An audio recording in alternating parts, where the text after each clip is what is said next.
네, 문재인 대통령은 평화 경제는 우리 미래의 핵심적인 도전이자 또 천금 같은 기회라며 남북미 등 관련 국가들이 이를 반드시 살려내야 한다고 강조했습니다. 네, 최근 북한이 한미연합훈련에 반발해 단거리 미사일 발사와 거친 발언을 이어가는 데 대해서도 신중함을 요구했습니다. 청와대 취재기자 연결합니다. 임성호 기자. 네, 청와대입니다. 네, 광복절 경축사 이후 대통령의 첫 언급이라고 할 수 있는데 북한에 대해서 신중함을 요구하는 메시지로 해석이 되네요. 네, 지난주 광복절 경축사에 이어서 문 대통령은 오늘 청와대 수석보좌관 회의에서 한반도 평화경제의 의의를 거듭 강조했습니다. 문 대통령은 평화경제는 70년 넘는 대결과 불신의 역사를 청산하고 한반도의 운명을 바꾸는 우리 미래를 위한 핵심적 도전이라고 강조했습니다. 우리가 평화롭고 강한 나라가 되려면 결코 포기할 수 없는 일입니다. 북한으로서도 마찬가지입니다.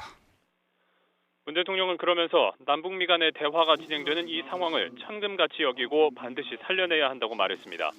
남북미 간의 대화 국면은 한반도 긴장에 대한 우려와 함께 남북미 지도자들의 의지와 결단 등으로 기적처럼 어렵게 만들어낸 것이라면서 깨지기 쉬운 유리그릇을 다루는 것 같은 신중함이 필요하다고 말했습니다. 직접 들어보겠습니다. 서로 상대방의 입장을 헤아리고 역지사지 않은 지혜와 진정성을 가져야 할 것입니다.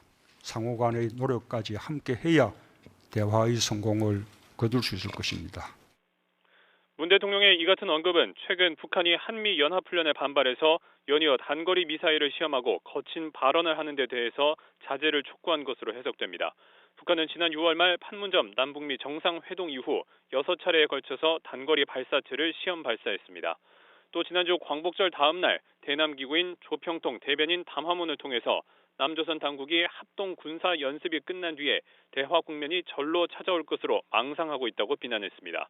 특히 사실상 문 대통령을 겨냥해서 아랫사람이 써준 걸 줄줄 읽는다, 보기 드물게 뻔뻔한 사람 등의 원색적인 비난도 서슴지 않았습니다. 북한의 이 같은 태도에 대해 일각에선 20일, 그러니까 내일 한미연합훈련이 종료된 이후 미국과의 비핵화 실무 협상을 재개하면서 협상의 지렛대로 활용하기 위한 거라는 해석도 나옵니다.